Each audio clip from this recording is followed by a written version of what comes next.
अस्सलाम वालेकुम नाजरीन, आप देख रहे हैं नया पाकिस्तान और मैं हूं शहजाद इकबाल। सब कुछ अल्लाह पर छोड़ने का ऐलान करने के बाद नून लीग के कायद नवाज शरीफ को एक बार फिर अपने खिलाफ साजिश करने वालों की याद आ गई है।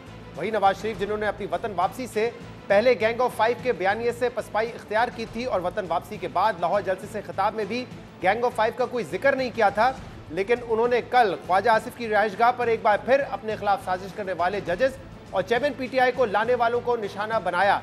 नवाज शरीफ ने कहा कि वो आया नहीं था, लाया गया था और लाने वाले भी उतने ही जिम्मेदार हैं जितना वो खुद जिम्मेदार हैं। अच्छा भला हंसता बसता मुल्क उजाड़ दिया, क्या जरूरत थी हमारे खिलाफ साजिश करने की? और क्या जरूरत थी उस वक्त के जजों को हमारे खिलाफ फैसला देने की कि नवाज शरीफ ने अपने बेटे से तनख्वाह नहीं ली, लिहाजा छुट्टी। कुल्हाड़ा चलाते वक्त इन चीजों को नहीं देखा कि कौन क्या कर रहा है, और उसके बाद हमें तो आप निकालते हो, फिर लाते किसको लाए नवाज शरीफ की जगह पर? आरटीएस को क्यों बंद किया? इलेक्शनों में हेरा फेरी क्यों की? हमारे डब्बों से वोट निकाल के किसी और के डब्बे में क्यों डाले? और ऐसे बंदे को ले आते हैं जिसको सवाए गाली के और कुछ करना ही नहीं आता। ऐसे बंदों को लाने के भी हम खुद जिम्मेदार। वो आया नहीं था, वो लाया गया था। लाने वाले भी उतने ही जिम्मेदार हैं जितना वो खुद जिम्मेदार है। यानी नवाज शरीफ एक बार फिर अपना बयानिया बदल रहे हैं, क्योंकि जब लंदन में नवाज शरीफ ने जजेस और जनरल्स के एहतसाब की बात की थी, उसके बाद शहबाज शरीफ को अचानक लंदन रवाना होना पड़ा था, जिसके बाद इसहाक डार ने बताया था कि नवाज शरीफ ने अब यह मामला अल्लाह पर छोड़ दिया है। इसलिए सवाल यह है कि नवाज शरीफ अब एक बार फिर बयानिया क्यों बदल रहे हैं? क्या इसकी वजह यह है कि वो दोबारा अपने खिलाफ साजिश का बयानिया बनाकर लाडला होने का तासुर ढोना चाहते हैं? क्योंकि ये खबरें आती रही हैं कि नवाज शरीफ अपने मुखालफिन की जानिब से खुद को इस्टेब्लिशमेंट का लाडला कहे जाने पर परेशान है, अपनी पार्टी को इस्टेब्लिशमेंट की पसंदीदा जमात करार दे जाने पर परेशान है, और नवाज शरीफ चाहते हैं कि लाडला होने की छाप मिटाने के लिए नून लीग एक बयानिया तैयार करे ताकि 8 फरवरी को इंतखाबात से पहले इस तासर को मिटाया जा सके। एक तरफ आज नवाज शरीफ अपने खिलाफ साजिशों का जिक्र कर रहे हैं, तो दूसरी तरफ पाकिस्तान तहरीक इंसाफ और पीपल्स पार्टी का ये इल्ज़ाम है कि नून लीग को इक़्तिदार में लाने के लिए सहूलतकारी की जा रही है। नून लीग मुसलसल ये दावा कर रही है कि अगले इंतखाबात में पार्टी को सादा अक्सरियत हासिल हो जाएगी और मुल्क को इस्तेकाम देने के लिए मजबूत हुकूमत लाजिम है।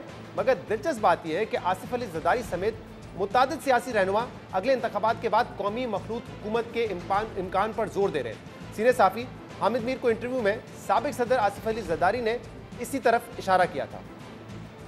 बनेगी तो collective government, it can not be singular. Coalition या national unity government? National unity government.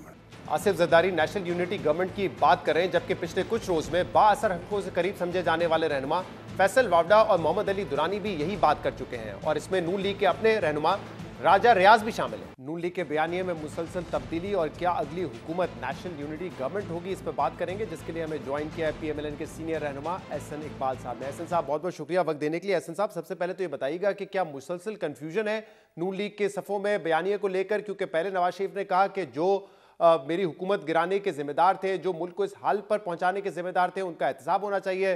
फिर शहबाज शरीफ साहब लंदन जाते हैं और फिर कहा जाता है कि मामला अल्लाह पे छोड़ दिया है और फोकस कारकर्दगी पे होगा। और फिर अब पाकिस्तान आने के तकरीबन 2-3 हफ्ते बाद नवाज शरीफ साहब ने कल फिर कहा है कि जजेस जिम्मेदार है और इमरान खान को लाने वाले मुल्क को इस हाल में पहुंचाने के जिम्मेदार हैं। देखिए शहजाद, शुक्रिया।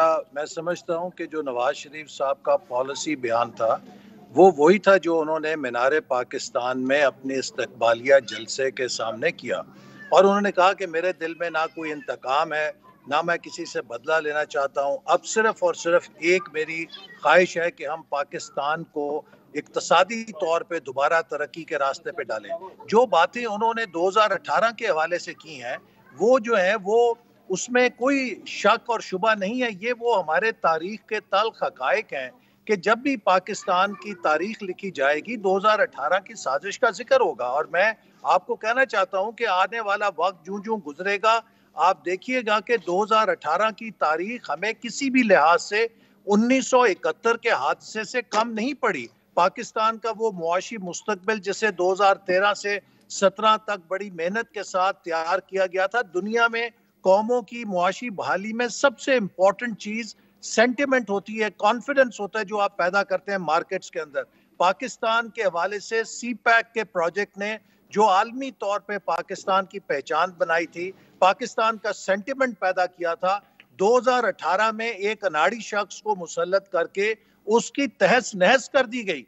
और पाकिस्तान का इमेज बुरी तरह मुतासर हुआ, इन्वेस्टर कॉन्फिडेंस बुरी तरह मुतासर हुआ। और आज तो ये बातें सबको, पाकिस्तान के बच्चे को भी मालूम है कि वो एक साजिश थी जिसमें उस वक्त के चंद जनरल्स और जजेस ने हिस्सा लिया और अपनी शायद गालिबन बेगमात और बच्चों के कहने पर अपनी अकल को ताला डाल के मुल्क के लिए ऐसे फैसले किए जिसकी आज 24 करोड़ अवाम कीमत अदा कर रहे हैं। महंगाई की जिसको आप कह रहे हैं कि ये एक तल्ख हकीकत है, मामला ये है कि नवाज शरीफ साहब जब से पाकिस्तान वापस आए हैं, कुछ अर्सा पहले से वो ये तल्ख हकीकत बयान नहीं कर रहे थे और फिर ये तनकीद होने लगी कि जो आपके मुखालफीन है वो कह रहे हैं कि इस्टेब्लिशमेंट के लाडले हैं नवाज शरीफ साहब, और ये खबरें आती रही कि नवाज शरीफ साहब खुश नहीं है ये जो तासर उनके बारे में बन रहा है। इसलिए उन्होंने ये कहा भी अपनी पार्टी को कि हमें एक अपने बयानी को रीशेप करना पड़ेगा। तो क्या ये वजह है कि वो जो तल्ख हकीकत जिसकी आप बात करें उसको दोबारा दोहराना शुरू किया उन्होंने? ऐसी कोई बात नहीं है। मैं तो जितनी भी उनकी तकारीर उनकी वापसी के बाद सुन रहा हूं, उन सब के अंदर वो एक माजी के सबक के तौर पे ये बात बताते हैं कि हमने खुद अपने हाथों से पाकिस्तान की बहाली को तबाह किया और उस साजिश के जरिए जिसके जरिए आरटीएस सिस्टम को बिठाया गया, ये तो कोई इसमें कोई शुबा नहीं है कि ये सब कुछ इसलिए हुआ कि एक शख्स को पाकिस्तान के ऊपर मुसल्लत करना था। तो ये बात तो वो बराबर तकरार से करते आए हैं और ये बात होती रहेगी पाकिस्तान में। और जब तक के पाकिस्तान बात की हद तक बात होगी या फिर वो चाहते हैं कि इनका एहतसाब होना जरूरी है तभी मुल्क आगे बढ़ेगा? देखिए, उन्होंने इस बात को कहा है कि मैं किसी इंतकाम से बालातर होके चाहता हूं कि हम सब मिलकर पाकिस्तान की बहाली के लिए, मईशत के लिए, तरक्की के लिए काम करें।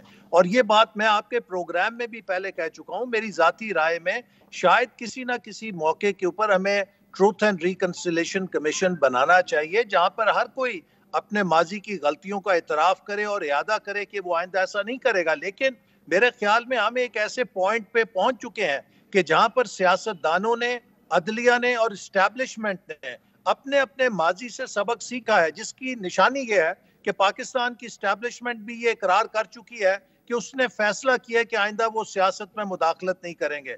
पाकिस्तान की सुप्रीम कोर्ट ने जो हाल में फैसला दिया है उसमें उन्होंने पार्लियामेंट के हवाले से जिन जज्बात का इजहार किया, मैं समझता हूँ वो बहुत। ये तो आपका पॉइंट ऑफ व्यू है कि तमाम लोग माजी की गलतियों से सीख चुके हैं, क्योंकि एक तरफ पाकिस्तान तहरीक इंसाफ अभी इल्जाम लगा रही है कि उनको लेवल प्लेइंग फील्ड नहीं दी जा रही, पीपल्स पार्टी आपको अब लाडला कह रही है और कह रहे हैं कि सिलेक्शन हो चुकी है। तो दूसरी जमातों का तो ये राय नहीं है जो आपकी राय है कि माजी से सीख चुके हैं?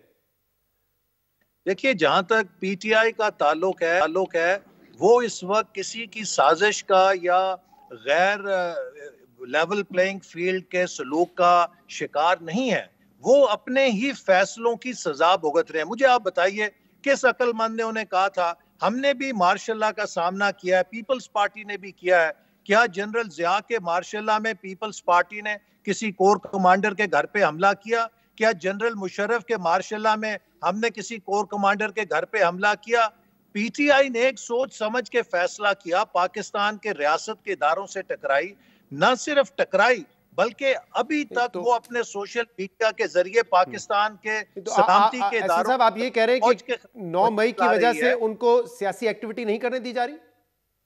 देखिए, जो लोग 9 मई के उस घनौने किरदार में शामिल हैं, क्या अमेरिका ने कैपिटल हिल पर हमला करने वालों को माफ कर दिया? 18-18 साल उनको सजाएं दी और उनको जेलों के अंदर डाला।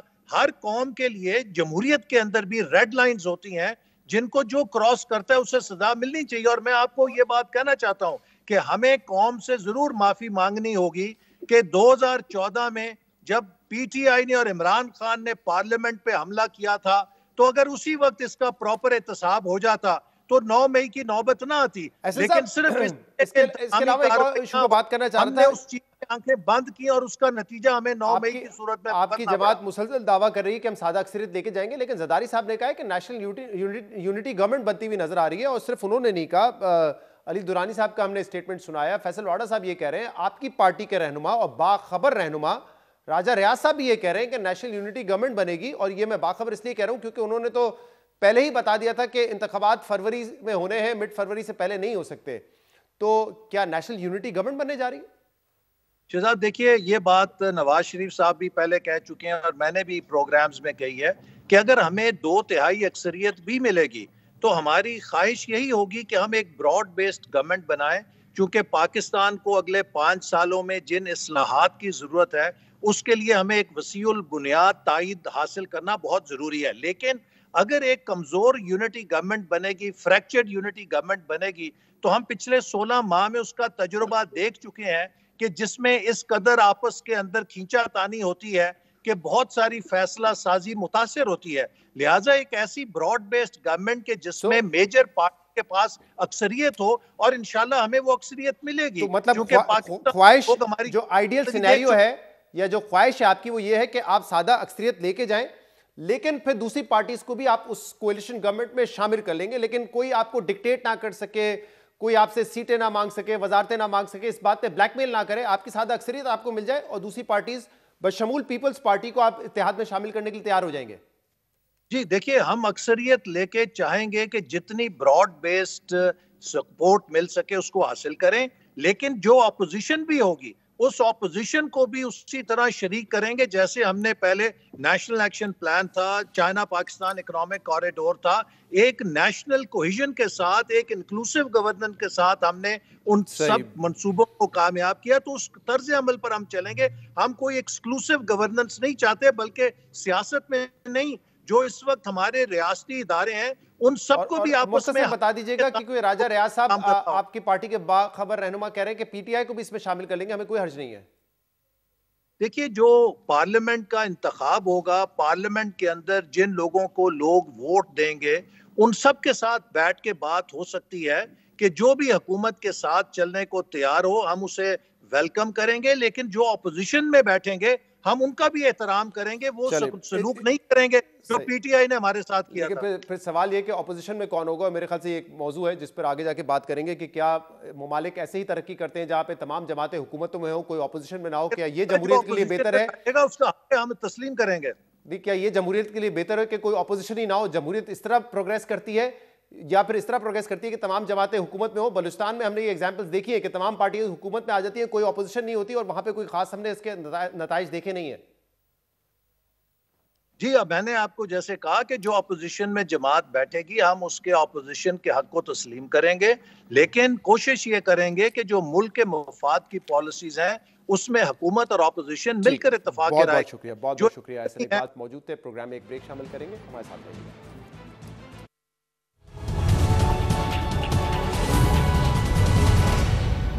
Welcome back. नून लीग ये दावा करी कि आने वाले इंतखाबात में वो सादा अक्सरियत देने में कामयाब हो जाएंगे और एक मजबूत हुकूमत बनाएंगे, लेकिन दूसरी तरफ आसिफ अली जरदारी समेत दीगर रहनुमा ये बात कर रहे हैं कि आने वाले इंतखाबात के बाद एक नेशनल यूनिटी गवर्नमेंट बनेगी। इस पर हम बात करेंगे, जिसके लिए हमें ज्वाइन किया है सीनियर सहाफ़ी और तज्ज़ियाकार मोहम्मद मालिक ने। मालिक साहब, बहुत बहुत शुक्रिया वक्त देने के लिए। मालिक साहब, नून लीग का दावा दुरुस्त होता हुआ नजर आ रहा है कि वो सादा अक्सरियत ले लेंगे, या आसिफ अली जरदारी साहब और दीगर रहनुमा जो बात कर रहे हैं कि आने वाले इंतखाबात के बाद नेशनल यूनिटी गवर्नमेंट बनेगी, उनका दावा दुरुस्त होता हुआ नजर आ रहा है? आजाद, मैं आपसे काउंटर सवाल करता हूँ। आप भी शोज करते हैं, एनालिसिस भी करते हैं, मेरे प्रोग्राम में बहुत बारी आए। आपका भी यही ख्याल है ना कि कोalition गवर्नमेंट बनेगी जो इलेक्शन का रिजल्ट आएगा? तो आप उसको जो भले जो मर्जी नाम दे दें, आप उसको नेशनल यूनिटी गवर्नमेंट कर दें, आप नेशनल गवर्नमेंट कह दें, आप कोalition गवर्नमेंट कह दें, ये खाली सिमेंटिक्स है। नज़र ये आ रहा है कि सारे होंगे, एक टेंट के नीचे होंगे और बात वैसे ही आगे चलेगी। और जैसे जिस इंटरव्यू का आपने हवाला दिया उसमें जिस तरह स्नब किया है जरदारी साहब ने बिलावल को, वर्चुअली उन्होंने जिसको कहते हैं ना नीचे से ज़मीन खींच देनी, कि कहाँ एक पार्टी चेयरमैन, कहाँ वो अपने आप को प्राइम मिनिस्टर के कैंडिडेट के तौर पे पेश कर रहे हो, कहाँ उनको एक बच्चा बना दिया as if he is an under training kid. मेरा ख्याल है इससे ये इंटरव्यू बड़ा इंटरेस्टिंग इसलिए है टाइमिंग के लिहाज से, और हम हमेशा कहते हैं कि जरदारी साहब बड़ी समझ की बात करते हैं। मुझे लग रहा है कि ज़रा कॉम्प्रोमाइज़ की तरफ जा रहे हैं और उन पर कोई प्रेशर था जिस पर उन्होंने इतनी एक एक्सट्रीम बात की, क्योंकि ये बात बड़े आराम से बुजुर्गों वाली बात डाइल्यूट की जा सकती थी कि हाँ बिलावल जज्बाती हैं तो कह देते हैं। उस पर इतना एलैबोरेट करना, सब कुछ करना, things are moving in that direction. National unity कह लें, जो भी कह लें, लेकिन कोalition गवर्नमेंट है। अच्छा देखिए, कोalition गवर्नमेंट एक तो 2013 में PMLN की थी, उनके पास सादा अक्सरियत थी, लेकिन फिर भी इत्तेहादी शामिल हुए उनके साथ। PTI की कोalition गवर्नमेंट थी जिसमें MQM थी, बाप थी, GDA थी। तो वो तो कोलिशन गवर्नमेंट है। मेरे ख्याल से नेशनल यूनिटी गवर्नमेंट आप शायद इन हालात में कहेंगे उस हुकूमत को जहां एटलीस्ट ये दो बड़ी पार्टीज पीपल्स पार्टी और पीएमएलएन एक साथ हों, जैसे कि पीडीएम की हुकूमत थी जिसमें 12-13 जमाती ये इत्तेहाद था। तो ये आपको नजर आ रहा है कि पीएमएलएन और पीपल्स पार्टी भी एक ही हुकूमत का हिस्सा होंगे या दोनों में से एक पार्टी ऑपोजिशन में होगी? नहीं, मुझे तो दोनों एक ही गवर्नमेंट का हिस्सा नजर आ रहे हैं और लीड पार्टी जो नजर आ रहा है वो अभी तक पीएमएलएन क्लियरली एक लीड पार्टी है और जो ये पीएमएलएन पीपल्स पार्टी है सेकेंडरी पार्टी है। और आई थिंक जरदारी साहब अपना जो है हुजम बढ़ा रहे हैं उसके अंदर और कोलिशन में अपना शेयर बढ़ा रहे हैं। और ये जो लेटेस्ट इंटरव्यू भी था जिसमें उन्होंने इतनी वो कंट्रोवर्शियल बात की, मेरे ख्याल में ये भी एम थी एट प्लीजिंग सम क्वार्टर्स कि भैया कंट्रोल मेरा ही है पार्टी में, बेफिक्र रहें, बिलावल जो मर्जी करें, बिलावल को अलाउ नहीं मैं करूँगा कि to disturb the cart. I think ये मैं उस इंटरव्यू में जो मेरी टेक है वो ये है कि बिलावल साहब ने ये एक एश्योरेंस दी है in a way, public assurance without saying it so, कि मैं जिम्मेदारी लेता हूँ कि पीपल्स पार्टी डिस्टर्ब नहीं करेगी कार्ट को और इसलिए एक्सट्रीम मेजर हुआ है। तो मालिक साहब, आई कम बैक टू दिस, लेकिन मुझे ये बताइए कि पीटीआई का भी एक तरफ क्लेम है कि चाहे इमरान खान जेल में हो, जेल से बाहर हो, ये इलेक्शन में हम ज़्यादा मकबूल है और हम इलेक्शन जीतेंगे, ये उनका अपना क्लेम है। लेकिन मुझे ये बताइए कि जो मंजरनामा इस वक्त है हमारे सामने, जो ग्राउंड रियलिटीज़ है और पीटीआई को अगर बिल्कुल इलेक्शन कैंपेन नहीं करने दी जाती, पॉलिटिकल एक्टिविटीज़ नहीं करने दी जाती और उनको बिल्कुल साइडलाइन रखा जाता है, तो फिर तो पंजाब में एक फ्री स्पेस नहीं होगी नून लीग के पास। जो इंडिपेंडेंट्स होंगे शायद वो भी उनके साथ शामिल हो जाएं, तो फिर कैसे कोalition गवर्नमेंट की जरूरत पड़ सकती है नून लीग को? अगर पंजाब उनके सामने बिल्कुल एक फ्री फील्ड के तौर पे होगा, फिर तो जरूरत ही नहीं होगी उनको कोई नेशनल गवर्नमेंट बनाने की। इसलिए कि फ्री फील्ड उनको दिया नहीं जाएगा। मुस्लिम लीग की एक हिस्ट्री है, जब इनके पास सिंपल मेजॉरिटी थी और जब इनके पास 2/3 मेजॉरिटी थी, वो आपने नतीजा देख लिया है। और जब इनको डिलीवरी दी जा रही है तो कोई भी इनको बिल्कुल एब्सोल्यूट पावर क्यों देगा? क्विड प्रो को है ना। यहाँ पे हम बातें सुन रहे हैं कि जी बहस चल रही है 90 से 120 सीटें, पीटीआई का सुन रहे हैं कि जी अभी ये फैसले होंगे कि 25-30 दी जाएं कि ना दी जाएं, रादर लेने दी जाएं या ना लेने दी जाएं। ये भी बड़ी चीज़ है। लेकिन अगर मालिक साहब पंजाब में कोई ऑल्टरनेट नहीं होगा, अगर अज्यूमिंग कि पीटीआई को एक फ्री रन नहीं मिलता है, तो फिर पीएमएलएन का कंपटीशन कौन होगा पंजाब में? कौन स्टॉप करेगा उनको कि हाँ आप एक महदूद सीट लेंगे पंजाब से भी? इंडिपेंडेंस भी है, आपकी इस्तेकाम भी है, अभी आपके आगे ग्रुपिंग्स बनेंगे। अभी it's a bit too early, अभी हम नवंबर में हैं। नवंबर शहजाद खत्म नहीं हुआ, इलेक्शन फरवरी में है, अभी दिसंबर है, जनवरी है, 2 माह है। अब देखिए बलोचिस्तान में वेरी क्विकली, बलोचिस्तान में उन्होंने तोड़ दिया बिल्कुल। बाप को ऑप्शन था या कहीं जाना है आपने, अब बाकी बच्चे कुछ चले गए पीपल्स पार्टी में, कुछ नून में, वहां पे भी नहीं रहना दिया जा रहा। अभी आप पंजाब के अंदर भी इक्वेशन आप देखेंगे, अभी जो आप देख रहे हैं कुछ हाई प्रोफाइल लोग, आपको याद है पिछले कुछ हफ्तों में कोई आईपीपी के अंदर लोग ज्वाइन नहीं कर रहे थे, अब सडनली आईपीपी के अंदर ज्वाइनिंग शुरू हो रही हैं। और जो कुछ लोग अभी तक पीटीआई के बड़े सीनियर लीडरान जिन्होंने सियासत छोड़ दी, पार्टी छोड़ दी, अब वो भी आप देखेंगे आने वाले दिनों में आईपीपी ज्वाइन करेंगे। ये अभी वर्क्स इन प्रोग्रेस है, अभी ये हतमी शक्ल सामने नहीं आई। और अगर आप मियाँ साहब की लेटेस्ट स्पीच ही सुन लें सियालकोट वाली, तो उसमें भी कुछ ऐसे पॉइंट्स हैं कि somebody might get a little nervous। तो अभी चीज़ें अभी जिसको कहते हैं ना, वो प्लेट्स जो है ना वो रगड़ रही हैं, अभी शेप बन रही है। अभी थोड़ा सा सफर करें, थोड़े से हफ्ते। अच्छा, जरदारी साहब के इंटरव्यू के बाद जो है बिलावल साहब, पीपल्स पार्टी का कहना है उससे पहले ही उनका शेड्यूल दौरा था, वो दुबई चले गए, फिर जरदारी साहब भी चले गए। अब कल वो आपने पिक्चर भी देखी होगी जिसमें मुस्कुराहट है तमाम फैमिली मेम्बर्स के चेहरों पे, बिलावल साहब के चेहरे पे भी, और फरियाल तालपू साहब ने कहा है कि family comes first to us. वाकई कोई इतनी अनबन नहीं है, कोई इतने सीरियस इख्तलाफात नहीं है, या सिर्फ वो पिक्चर जो तासुर एक बन रहा है उसको जायल करने के लिए, उसको दूर करने के लिए?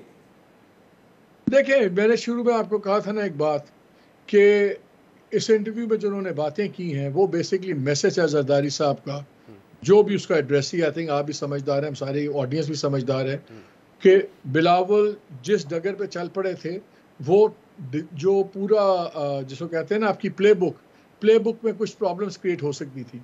जरदारी साहब ने दो चीज़ें वाजे कर दी। एक तो उन्होंने कहा कि वो भी अंडर ट्रेनिंग है, बच्चा है, मैं हूँ, आई एम इन चार्ज। और दूसरा उन्होंने बड़ा वाजे किया, आपका ख्याल है ये बाई चांस कमेंट था कि टिकट्स मैंने देनी है। यानी कि अगर किसी को मिस गिविंग है, जरा सा भी कोई गलत फहमी में ये बिलावल वाली लाइन पे जा रहा है, तो भैया इस वक्त बहुत चीजें एट स्टेक हैं। मालिक साहब, आपको क्या लगता है कि इसमें फिर प्रिवेल कौन करेगा? क्योंकि अगर ज़रदारी साहब ये बता रहे हैं कि देखिए फैसले मैंने करने, टिकट मैंने देनी है, लेकिन ये बात एक फैक्ट है कि वोट बिलावल के नाम पे ही पड़ना है, वोट भुट्टो के नाम पे पड़ता है, एंड बिलावल इज भुट्टो। तो फिर प्रिवेल कौन करेगा? क्योंकि बिलावल तो ये कह चुके हैं कि या तो आप लेवल प्लेइंग फील्ड लेके दें या फिर मामलात आप मेरे सुपुर्द कर दें और मुझे फैसले करने दें। नहीं, अभी जरदारी साहब प्रिवेल करेंगे, क्योंकि इस मौके पे जब हम बात कर रहे हैं शहजाद, अभी हम पावर पॉलिटिक्स की स्टेज में हैं। अभी पावर पॉलिटिक्स की प्ले बुक चल रही है। आप जो बात कर रहे हैं वो पॉपुलर पॉलिटिक्स का जो होगा वो भी फरवरी की बात है, जनवरी के आखिरी 2 हफ्तों में बात करेंगे। इस वक्त पावर प्ले बुक चल रही है, पावर पॉलिटिक्स की एडजस्टमेंट्स और चीज़ें बन रही हैं। इस टाइम पे अफोर्ड नहीं करते जरदारी साहब बाहर होना। जो बातें चल रही हैं कि जी सिंध के अंदर उनको खतरा है, मैसेज नज़र आ रहे हैं, इंडिया दिए जा रहे हैं कि आपकी मेजॉरिटी डाइल्यूट की जाएगी, वो सिंध को डिस्टर्ब नहीं होना देखना चाहते कि सेंटर के लालच में सिंध हाथ से निकल जाए। 15 साल से सिंध उनके पास है। सही। और सडनली कल मियाँ साहब, क्या वजह है कि उन्होंने दोबारा ये बात की कि जजेस ने मेरी हुकूमत ख़त्म की, जो इमरान खान को लाए कसूरवार है, जो कुछ हुआ इस मुल्क में, क्या दोबारा अपने नैरेटिव को रीशेप करने की कोशिश कर रहे हैं? क्योंकि हमने वो सारा एपिसोड देखा है कि उन्होंने एक बयान दिया, फिर शहबाज शरीफ साहब लंदन गए, उसके बाद से जब वो पाकिस्तान वापस आए, लाहौर जलसे में भी उन्होंने कोई ऐसी बात नहीं की, बल्कि वो कहे थे कि वी शुड लुक फॉरवर्ड, क्या मुल्क को कैसे बेहतर करना है। क्या वजह बनी है कि कल उन्होंने फिर ये अपने बयान दिया है? वो अंग्रेजी की एक फ्रेज होती है, टेल वैगिंग द डॉग। मेरा ख्याल है कि अब उल्टा हो गया है। अगर इस्टेब्लिशमेंट समझ रही थी कि वो मजबूरी है मियाँ साहब की, मेरा ख्याल है हालात बदल गए हैं। मियाँ साहब को ये फीलिंग हो रही है कि वो मजबूरी है इस्टेब्लिशमेंट की। एक इस्टेब्लिशमेंट से इमरान खान हटे, दूसरी इस्टेब्लिशमेंट की वजह से वो बाहर रहेंगे। और अब अगर पंजाब में इलेक्टोरल, जिस तरह आपने कहा कि फील्ड सेटिंग होनी है, सब कुछ होनी है, तो वहाँ PMLN चाहिए टू स्नफ आउट PTI। तो मियाँ साहब अब थोड़ा सा एम्बोल्डन हो रहे हैं, सब कुछ हो रहे हैं। और मुमकिन है कि 2 दिन बाद इमरान खान का जो ट्रायल है साइफर केस में, वो जुडिशल कॉम्प्लेक्स में हो। अब तक ये फैसला नहीं हुआ है, हो सकता है कि जेल ट्रायल हो, लेकिन जो ओपन ट्रायल के लवाजमात है, तकाजे, वो पूरे किए जाएं। लेकिन अगर ऐसा होता है, उनको जुडिशल कॉम्प्लेक्स लाया जाता है, तो उनके वकला कह रहे हैं कि बड़ी तादाद में लोग इस्तकबाल करेंगे। आपको लगता है कि तहरीक इंसाफ के लिए ये कोई टर्निंग पॉइंट हो सकता है बिफोर इलेक्शंस? मेरी इत्तला ये है कि गवर्नमेंट नहीं ला रही उनको जुडिशल कॉम्प्लेक्स। ओके, तो मतलब किस्सा ही खत्म है, मतलब ट्रायल जेल में ही होगा फिर? उन्होंने कहा जी ट्रायल भी जेल में होगा, फैसला भी वहीं पे होगा, और इलेक्शन भी पोलिंग बूथ में नहीं होगा, कहीं और होगा। कोई पावर शो वगैरह का मतलब चांस नहीं दिया जाएगा जब इमरान खान जेल पहुंचे, इमरान खान जब अदालत पहुंचे? आज तक का फैसला यही है कि we will not bring him. सही है। बहुत बहुत शुक्रिया मोहम्मद मालिक साहब हमारे साथ मौजूद। प्रोग्राम में एक ब्रेक शामिल करेंगे, इसके बाद मजीद बात करेंगे। Stay with us.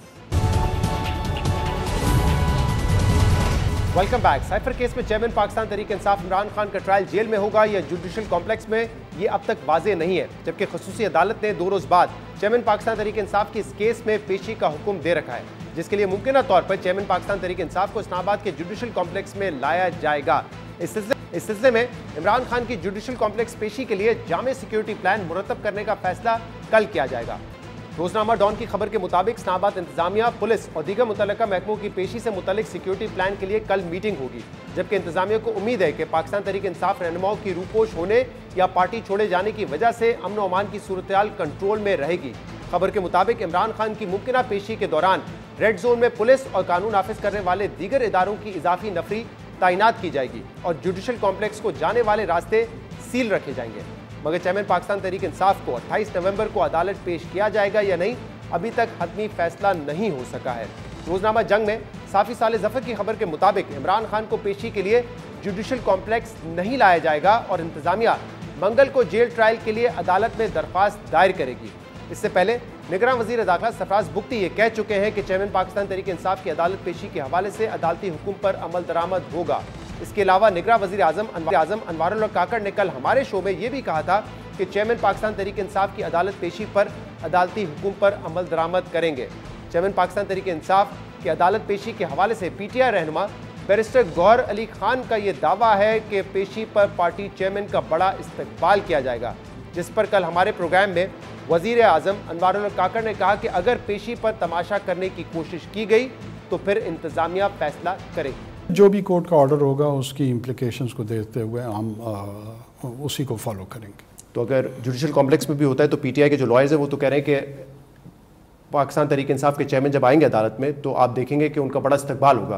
क्या इस बात की इजाज़त होगी? कोर्ट की जो प्रोसीडिंग्स हैं, गवर्नमेंट का ये काम है कि उसको इंश्योर किया जाए कि वो फेयर ट्रांसपेरेंट अंदाज में उसके लिए इन्वायरमेंट अवेलेबल हो। बसा औक़ात कोई भी पॉलिटिकल प्लेयर उसमें एक थिएट्रिकल सेंस अगर क्रिएट करना चाहता है, वो एक एडमिनिस्ट्रेटिव डिसीजन होगा कि उसको परमिशन दी जाए या ना दी जाए।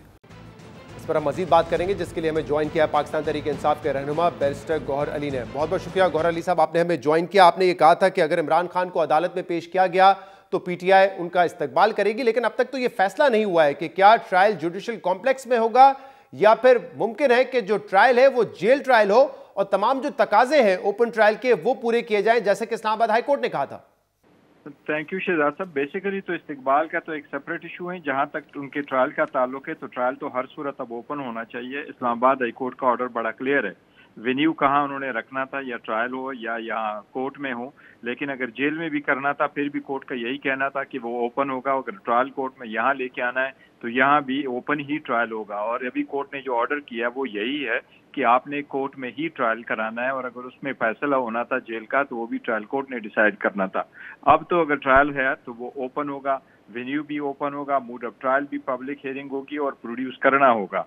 स्पेशली ये कि हाई कोर्ट का ऑर्डर जो पास हुआ है उसके मुताबिक जितनी भी प्रोसीडिंग्स पहले हुई थी वो प्रोसीडिंग तो खत्म हो चुकी है।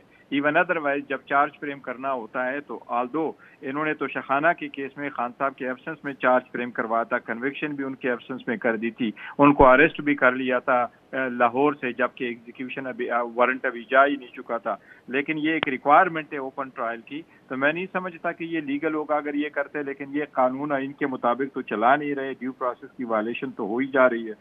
लेकिन ओपन ट्रायल का मतलब ये है ना कि वो ओपन ट्रायल जुडिशियल कॉम्प्लेक्स में भी हो सकता है, लेकिन अगर जज दुरुस्त समझे कि वो जेल में ही ओपन ट्रायल करवा दे तो वो भी मुमकिन है ना?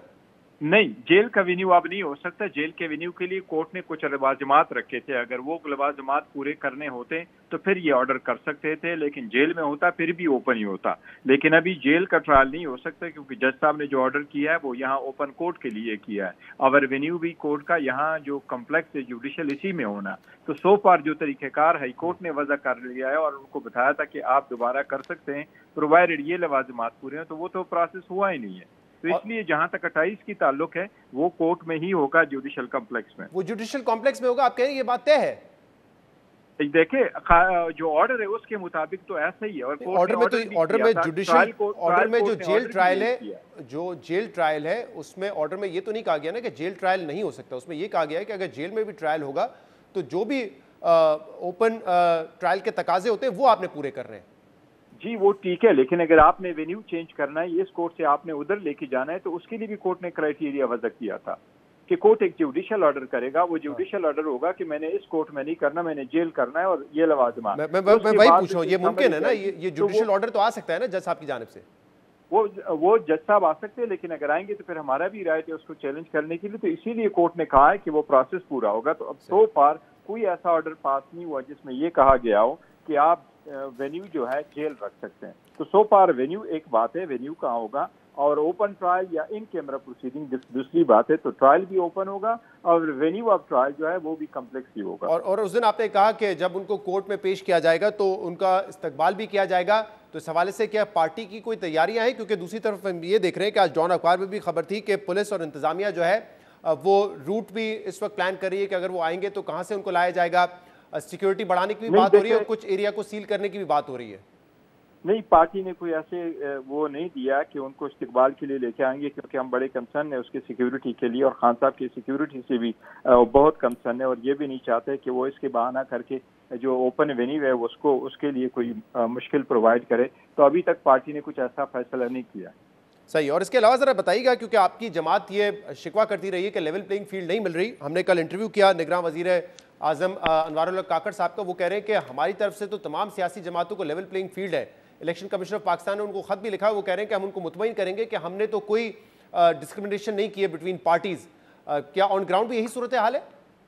शायद फिर वज़ीर आज़म को इतना ही नहीं पता, उनको कुछ नज़र नहीं आ रहा। हमें तो अभी तक ग्राउंड का कोई लेवल फ्लाइंग फील्ड नहीं मिली, हमें तो इवन वो ग्राउंड में उतरने ही नहीं दिया जा रहा। हमारे को कोई कन्वेंशन और इसकी इजाज़त ही नहीं है। कल भी कन्वेंशन की कोशिश की जा रही थी तो लोगों को गोली भी चलाई है, FIR भी रजिस्टर हुई है। जिस तरह बाकी लोगों की आप देखें, कल मियां साहब की जलसा वो लाइव दिखा रहे हैं। हमने जितने भी पॉइंट्स रेस किए थे इलेक्शन कमीशन को, उससे रिलेटेड इलेक्शन कमीशन ने ऑर्डर लेटर जरूर लिखा है, पर अभी ग्राउंड पे कोई ऐसी स्टेप्स नहीं ली गई है जिससे हमें ये तसल्ली हो कि लेवल प्लेइंग फील्ड की तरफ एक अच्छा इकदाम हुआ है और हमें वो लेकिन गौर साहब, हमने देखा कि पेशावर हाई कोर्ट का जो फैसला है वो आपके हक में आया था और कल दीर में आप लोगों ने वर्कर्स कन्वेंशन किया, वहां पे 144 लगी हुई थी, लेकिन फिर भी आप अपना जलसा करने में कामयाब हो गए और आज करक में भी आपने अपना वर्कर्स कन्वेंशन किया है। तो फिर ये कैसे मुमकिन हुआ है? जहां तक वो इस्लाम पेशावर हाई कोर्ट का ऑर्डर है, तो पेशावर हाई कोर्ट ने जिस ऑर्डर कर लिया था, तो इवन मानसहरा में जिस वक्त कन्वेंशन हो रहा था वहां से पुलिस ने कुर्सियां उठा करके ले गए।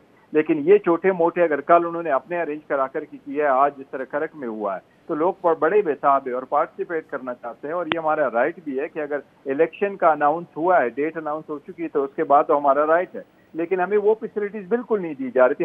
हमारा सिर्फ ये कहना है कि अरेंजमेंट तो हम कर रहे हैं और वो भी प्राइवेट जगहों में कर रहे हैं, कि पब्लिक में तो आने नहीं दे रहे और कोई जलसे करने तो दे ही नहीं रहे। लेकिन हमारे प्राइवेट घरों में और जगहों में और फार्म हाउस पे अगर हम कर रहे हैं, वर्कर कन्वेंशन कर रहे हैं, तो उसको भी रोका जा रहा है और अरेस्ट भी किया जा रहा है और हर जलसे के बाद एक नई FIR लॉन्च की जा रही है।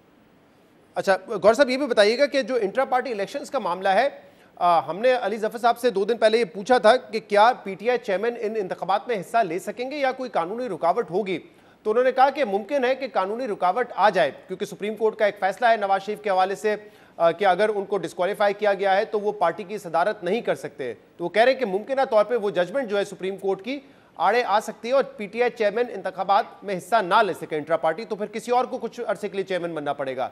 आपकी भी यही कानूनी राय है? नहीं, देखिए, ये जो इलेक्शन कमीशन का ऑर्डर है वो तो बिल्कुल सस्टेनेबल नहीं है। तो हमारा इरादा तो यही है कि फिलहाल तो इसको चैलेंज करेंगे, लेकिन इंट्रा पार्टीज इलेक्शन का भी हमें एक ऑप्शन दिया गया है और वो ये कि 20 डेज में हम इलेक्शन करें। अदरवाइज ये पाकिस्तान में फर्स्ट टाइम हुआ है कि किसी के इलेक्शन को नल एंड वाइड डिक्लेयर कराया गया, बावजूद इसके कि सारी डॉक्यूमेंटेशन हो चुकी थी, किसी एक पॉइंट भी इलेक्शन कमीशन ने उसको क्वेश्चन नहीं किया था। लेकिन बिसाइड्स दैट, जहाँ तक खान साहब का ताल्लुक है, तो अल्हम्दुलिल्लाह वो कोई डिस्क्वालीफाई नहीं है, क्योंकि इन्होंने इलेक्शन कमीशन ने जो नोटिफिकेशन किया था वो मेंबर इलेक्ट हो गए थे NA 45 से, वहां से डू नोटिफाई कराते हुए ये वर्ड एड कर दिया था कि ही स्टैंड्स डिस्क्वालीफाइड, जबकि कोर्ट ने कोई डिस्क्वालिफिकेशन नहीं पास की। नवाज शरीफ का बिल ऑल टुगेदर डिफरेंट था, उसको सुप्रीम कोर्ट ने आर्टिकल 62(1)(f) में डिस्क्वालीफाई कर दिया था और उस वक्त के कानून के मुताबिक वो डिस्क्वालीफाइड थे। सेकंड, साथ ही नवाज शरीफ की उस कन्विक्शन हो गई थी नेब बाय नेब कोर्ट, और नेब लॉ में जिस वक्त कन्विक्शन हो जाए तो 10 साल की डिस्क्वालिफिकेशन है। इसलिए नवाज शरीफ का केस डिफरेंट है खान साहब से, लेकिन इसके बारे में पार्टी फैसला करेगी और खान साहब के डायरेक्शन लेंगे कि फ्यूचर में कैसे बढ़ा जाए। बहुत बहुत शुक्रिया। बहुत बहुत गौहर अली साहब हमारे साथ मौजूद थे। नाज़रीन, आज के प्रोग्राम में इतना ही। शो से इजाज़त दीजिए। अल्लाह हाफ़िज़।